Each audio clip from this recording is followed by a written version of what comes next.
এ নিয়ে আরও জানাতে ঘটনাস্থল থেকে যুক্ত আছেন কাউসার আহমেদ। কাউসার, ক্ষতিগ্রস্ত গ্যাস লাইন ও পল্লী বিদ্যুতের লাইন মেরামতের ব্যবস্থা নেওয়া হয়েছে কিনা জানাবেন। এনি প্রায় ১০ ঘন্টা অতিবাহিত হলো এখনো পর্যন্ত গ্যাস লাইন যেটি ফেটে গিয়েছে সেটি কিন্তু এখনো কাজ শুরু করেনি। এখানে গ্যাস অফিসের পক্ষ থেকে যারা এসেছিলেন তারা সরজমিন পরিদর্শন করছে। আমার পেছনে দেখতে পাচ্ছেন এরা হচ্ছে পল্লী বিদ্যুতের যারা রয়েছেন তারা কিন্তু এখানে পল্লী বিদ্যুতের খুঁটি অপসারণের পর নতুন একটি খুঁটি পাশেই করে তারা কাজ করছেন। তারা বলছেন যে পল্লী বিদ্যুতের বিদ্যুৎ সরবরাহ স্বাভাবিক হতে আরো ১.৫ থেকে ২ ঘন্টার মতো সময় লাগবে। আর এদিকে কতক্ষণ নাগাদ গ্যাস সরবরাহ স্বাভাবিক হবে তা সুনির্দিষ্ট করে বলতে পারেনি গ্যাস অফিসের যারা রয়েছেন তারা।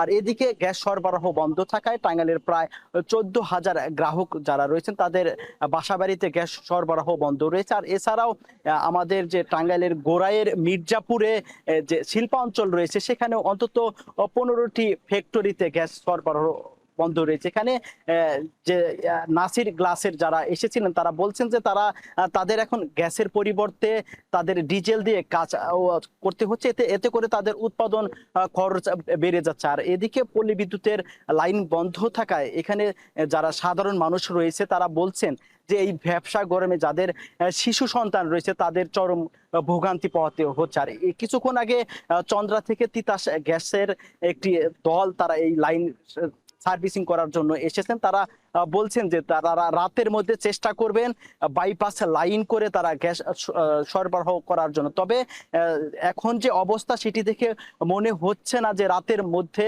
গ্যাস সরবরাহ স্বাভাবিক হবে। আর এছাড়াও এই গ্যাসের লাইনের কারণে কিন্তু টাঙ্গাইলের অন্তত ৫০টি যে গ্যাস ফিলিং স্টেশন বা গ্যাস পাম্প রয়েছে সেগুলোতে গ্যাস সরবরাহ বন্ধ রয়েছে বলে আমরা জানতে পেরেছি। আর এদিকে এই পল্লী বিদ্যুতের তারা বলছেন যে তারা দ্রুত সময়ের মধ্যে কাজ করবেন।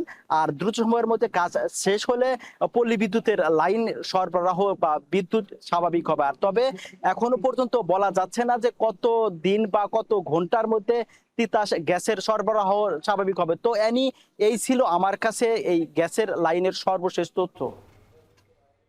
টাঙ্গাইলে গ্যাস সংযোগ বিচ্ছিন্নের খবর জানাচ্ছিলেন কাউসার আহমেদ।